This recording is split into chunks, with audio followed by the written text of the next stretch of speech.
Hello guys, so welcome back to another new video. So today we are in the iconic city, the most medieval city in York, England.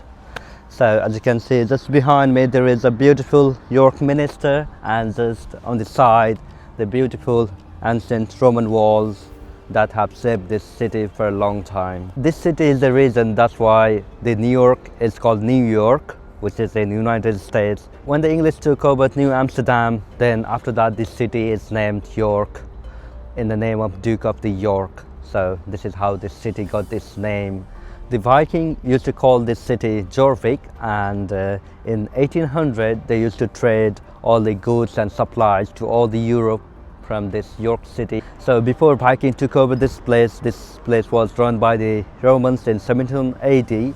They make the center for the military forts, and you can see the pillar, everything, the wall, that is very still strong till now, and it is long lasting till now, and it will go obviously centuries and centuries. They used to run the lots of places inside the England from here, from the York, which used to be administrative place and military fortress for the Romans too. Just behind me you can see there is like a tunnel built for the vehicle transportation, but back in the industrial era there used to be like lots of train. There used to be train going on this road, so people used to travel from here to the train and supply the goods for the industrial revolution age. So as you can see here, this is the iconic bridge of the York, which is called the Kendal Bridge, which is made in a Victorian era style by the engineer Thomas Page. He designed this bridge by himself, and this bridge used to be very essential back in days during the Vikings and Romans time. They used to collect the toll taxes if any ship or boat come over here. So Thomas Page, he also designed lots of bridges. For example, like the Westminster Bridge, he has done the detailing mostly in a green color, that is in a Gothic and the Victorian style. So, and he has also designed the River Ouse Bridge and Chelsea Bridge too. This bridge is looking very lovely, and it attracts lots of people attention whenever you come in the York. And just beside me you can see the lovely River Ouse, which is looking very calm. But back in days this used to be the main route and hub where people used to transport their foods and goods. Lots of traders used to come here through this way of the river to enter inside this York City, and which also attract lots of the invaders. So lots of invaders, they also used to come to the boats, and they also used to attack in the York. So this is like a very related to this ancient history in the York, England.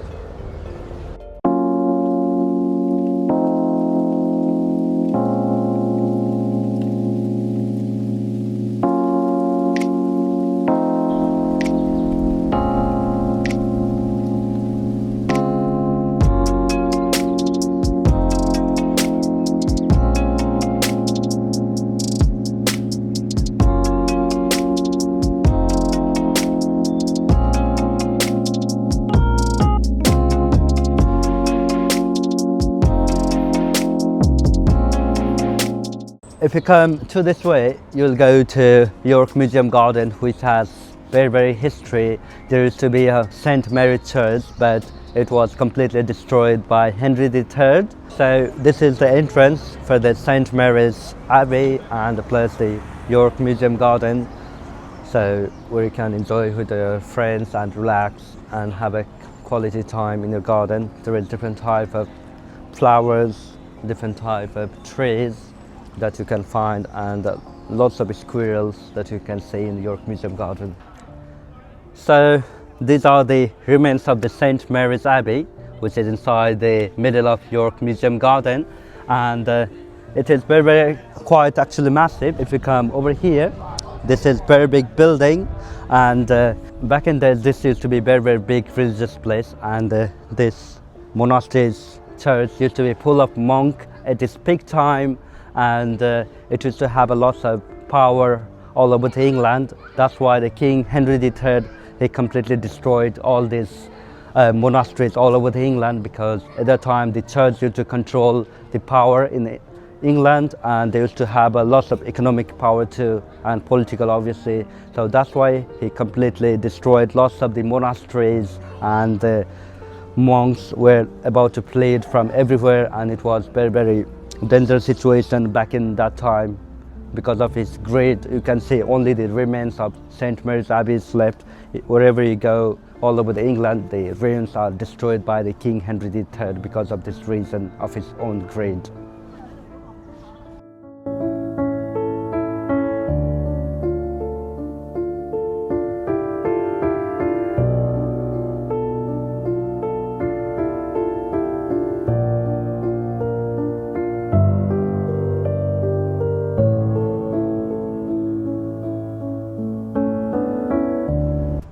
So as you can see here, we are in the York Minster, which is one of the biggest cathedral that you can see in the northern part of England, and this is the replica of the map that you can see this York Minster on the middle of this York city. And just behind me is very massive building that you can see, which was made in 7th centuries.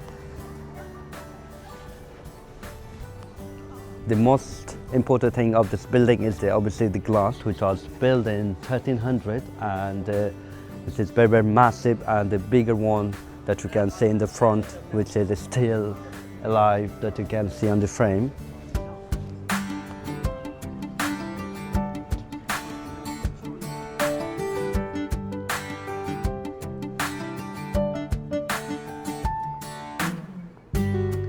The York Minster that you can see today is built more than over 1300 years, but it took around 250 years to build this whole massive church.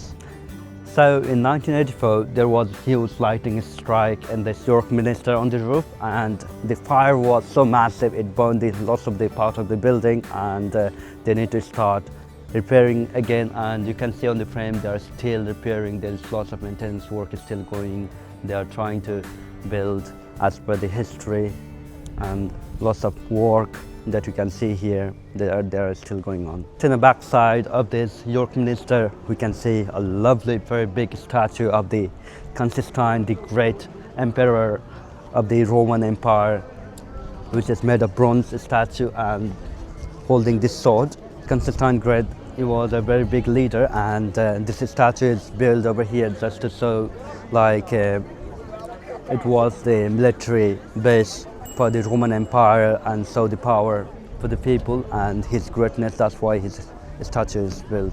This moment is considered as one of the most important moments, because it is the pivotal point where the Christianity started as a legislation in the Roman Empire. He started to making the standard coin, which is usually made of the gold, that make the standard currency to exchange the trades and goods with the Roman Empire, with all the Western countries like Europe. So from this, it has lifted the economy of the country, especially on the England back in days. If you come quite closer to the Constantine statue, so you can see the broken sword over here. So this is designed like this, so it reflects that even though he was the emperor and he was a very good fighter, but later he turned himself into the Christianity. So it reflects back in days how the religious was so much big impact